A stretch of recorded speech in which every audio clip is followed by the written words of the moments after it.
Alrighty, welcome back everyone. We just talked about the Big Ten versus the SEC. I think the Big Ten is fully on top right now. I'm not sure it's going to last that long. I don't think anyone's going to last that long at the top of the sport for the next decade or so. I do think we'll have a lot of bouncing back and forth. The question is, when will it bounce back to the SEC, and how obvious will it be that it bounced back to the SEC will be a big thing to watch. But let's get to a little bit of a coaching carousel. I'll call it a wrap up, but there could be some twists and turns even today. There could be some twists and turns in this thing, but let's go ahead and get into this. And it's been a weird coaching cycle because hasn't been necessarily a lot of openings. You know, you had North Carolina, you had Purdue, you had West Virginia, UCF, but you didn't have necessarily big time jobs that opened, and that's something we'll talk about at the end of this. But overall, there's a lot of different things to talk about, and it was a very interesting cycle. If it wasn't, a lot of different hires, the hires that were made were very, very fascinating to watch unfold. And we'll start with the Power Five. I am going to expand it to the Washington State and Oregon State just to make things a little bit easier on myself. But for the hires that have happened around those, obviously North Carolina and Bill Belichick steal the show. There's no doubt about that. There's already been talk around him in the NFL. I'll be totally honest. I think the hire is very cool. I think it's going to be interesting to watch, and I'm very, very questionable of it. I think it's going to be one of those things that I don't think it's all that long-lived. I don't think he stays there beyond 2025. Obviously, I'd love to be proved wrong on that because I'd love to have Bill Belichick stick around in college football for quite some time and become a big-time coach in this sport. But I just don't see it being the case. I think there will be an opening in the NFL at some point that he will jump at. I tend to believe it will be after this year. But this year is going to be really fun to watch. There's no doubt about that. So enjoy it all while you can, because I have a feeling that Bill Belichick will not be around in college football for much longer. But moving forward, you do have Purdue bringing back Barry Odom. Or not bringing back Barry Odom, but hiring Barry Odom from UNLV. You had West Virginia get Rich Rod from Jacksonville State. And it's two very interesting hires. It's two hires that I think could really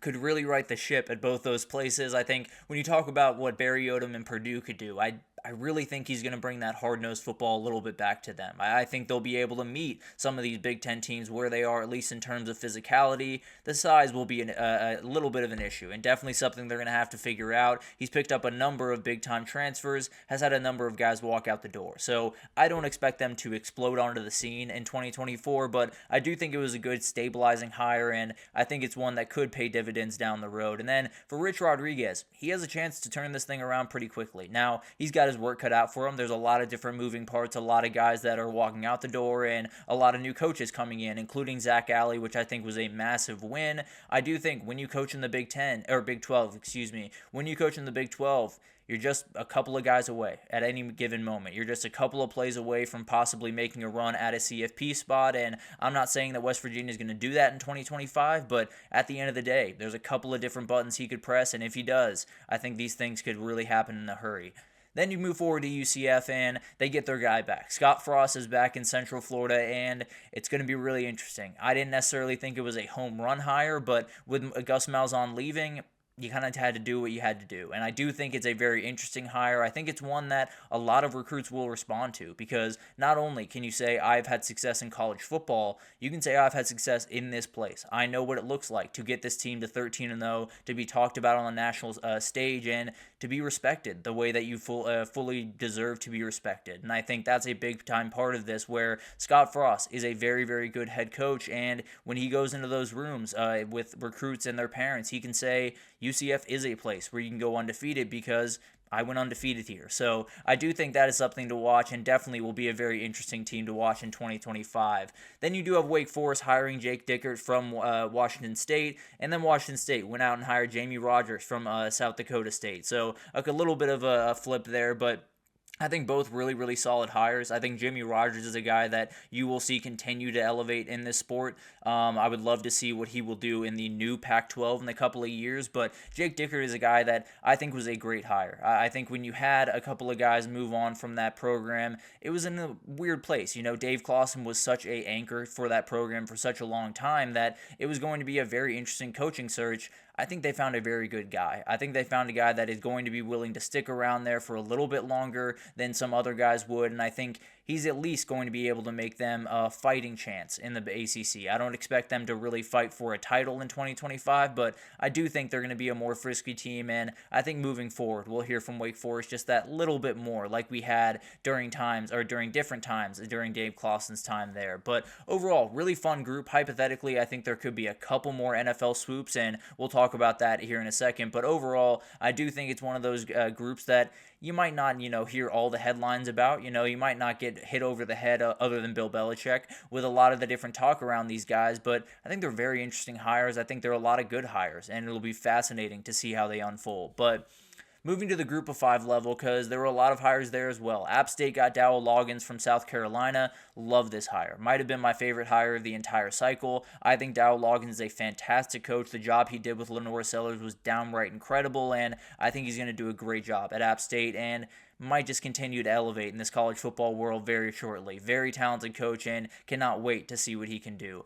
Matt Entz is back in the head coaching realm with Fresno State after a weird year for Fresno State without Jeff Tedford left before the year with some health concerns, and then obviously they made their way through the year, played a relatively good year, but now they officially have their head coach moving forward. Love this guy. Very, very talented head coach, did a great job at NDSU, and absolutely will do a great job here. And then UNLV got the guy. Dan Mullen is the one that was the most interesting hire of the cycle outside of Bill Belichick, of course, but a great hire for them. He's doing incredible things in the portal right now, picking up some guys that if you hit the right buttons, they could be downright special. But definitely something to watch there, a hire that I absolutely love and cannot wait to see how that one unfolds. Charles Huff was a situation that was very much talked about and around bowl season that Marshall did not want to pay him. So he walked out the door to Southern Miss, as did a lot of those players. They had to forfeit their bowl game. Been talked about a lot, but definitely a coach that I think can scale that program, and then I think the sky's the limit for Charles Huff. And then down to the FCS level, you have South Dakota State. They did hire Dan Jackson, very talented head coach, absolutely a guy that can have a lot of success there. And then what did coach there for some time was the DC at Idaho, so has been around the FCS, has played has coached some really good football. Cannot wait to see what he can do. But Sacramento State is the one I want to talk about because Brennan Marion's doing some special things over there. He was hired there for a very specific purpose because they had some money to spend, and he has been spending it. They're building, I don't want to say a monster. I don't necessarily know if they're going to win an FCS title this year, but man, it looks like a program that is very much heading in the right direction, and would not be surprised necessarily if they found their way to a title at some point in the next little bit.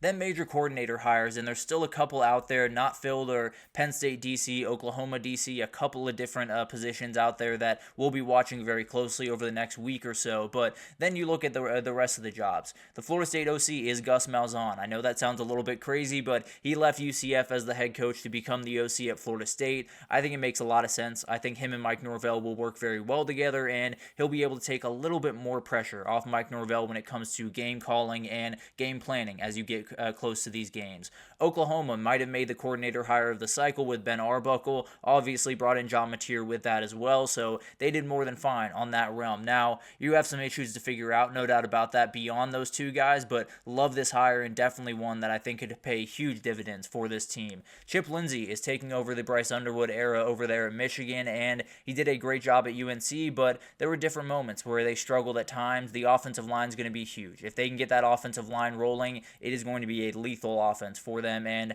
it'll be really fun to watch what he can do with Bryce Underwood in year one and obviously beyond that. Then Clemson got the hire yesterday with Tom Allen. Very, very good hire for them. Definitely one that at the very least brings in different ideas, and Clemson has been really missing that piece of this. So really respect this hire by Dabo Swinney. I think it's a little bit different than what he's been doing, and it's a very, very good one. Obviously, North Carolina hires Steve Belichick. Very good hire for them. Also, I forgot one. Washington did hire Ryan Walters to replace Steve Belichick. So the old Purdue head coach has gotten a job. Fantastic defensive coordinator, and I expect big things from Washington next year. And then you do have Miami DC, Corey Heatherman. That was another hire that happened this week. So very, very solid hire. It'll be very interesting to see what he can do down there in Coral Gables. But that's about what you got right now. There's still a couple of straggling coordinator hires, and there possibly could be a couple of head coaching hires, and let's get into that right now. The names to watch are Deion Sanders is one of the biggest ones. The Cowboys have spoken to Deion Sanders about their new opening with Mike McCarthy moving on. It doesn't sound like it's going to materialize into anything, but Deion Sanders has also not said that he is absolutely staying in Boulder. He has said that he loves Boulder, he loves his team, he loves the fan base, he loves the student body. He never said that he wasn't taking the job. So it will be an interesting thing to watch. I think a lot of the energy right now around that Cowboys job is around Kellen Moore, the former offensive coordinator for them. But as of right now, it's definitely something to watch, and we'll keep our eye out on it very closely, and obviously beyond 2025 very closely on this one. Marcus Freeman is another one we've talked about just a little bit. Regardless, it'll happen after the national title, if anything, but NFL jobs have been calling. Whether it's a defensive coordinator or a head coaching job, I don't think he's leaving for a coordinator job. I do think there is a world where he leaves for a head coaching job if it's the right situation. I don't know if the Bears is that. I don't know if a couple of different jobs would be that, but I expect him to be the head coach of Notre Dame in 2025, but definitely something that's still, at the very least, a little bit up in the air, maybe 5% up in the air right now. Ryan Day is another one that is a very hypothetical question. I don't think he's leaving. I don't think the fans really want him to leave at this point. Now, they might want him to leave if he loses on Monday, but at the end of the day, there have been ideas floated out there. There have been opportunities that have been out there, so it'll be interesting. I don't expect him to leave as well, but definitely something to watch as we get into this. And then Steve Sarkisian is another one that has been brought up with the Cowboys job, another one that I just don't expect to materialize. I think when you look at what Texas has been doing over the last couple of years, a lot of it's been getting ready for this Arch era. Let's just be totally honest, and I don't think Steve's leaving right before they get into that. So I do think he'll stick around at least for the Arch era, and then maybe in 1 or 2 years, maybe you do see him elevate to the NFL level. I think if you were to leave Texas, that's exactly where he would go, not to another college in college football. So definitely something to watch around there. And overall, the coaching carousel didn't have a ton of jobs to fill, especially at the head coaching era, but there was a lot of really fun ones. You know, Bill Belichick was the wild one, but Dan Mullen to UNLV, Scott Frost coming back to UCF, as well as Rich Rod back to WVU, and then you go all the way down. Mike Vick got a job at Norfolk State. So a lot of different things that have happened in this cycle that has been very, very weird. There could still be that explosion. You know, maybe Steve Sarkisian does take that Cowboys job and moves on from Texas, and then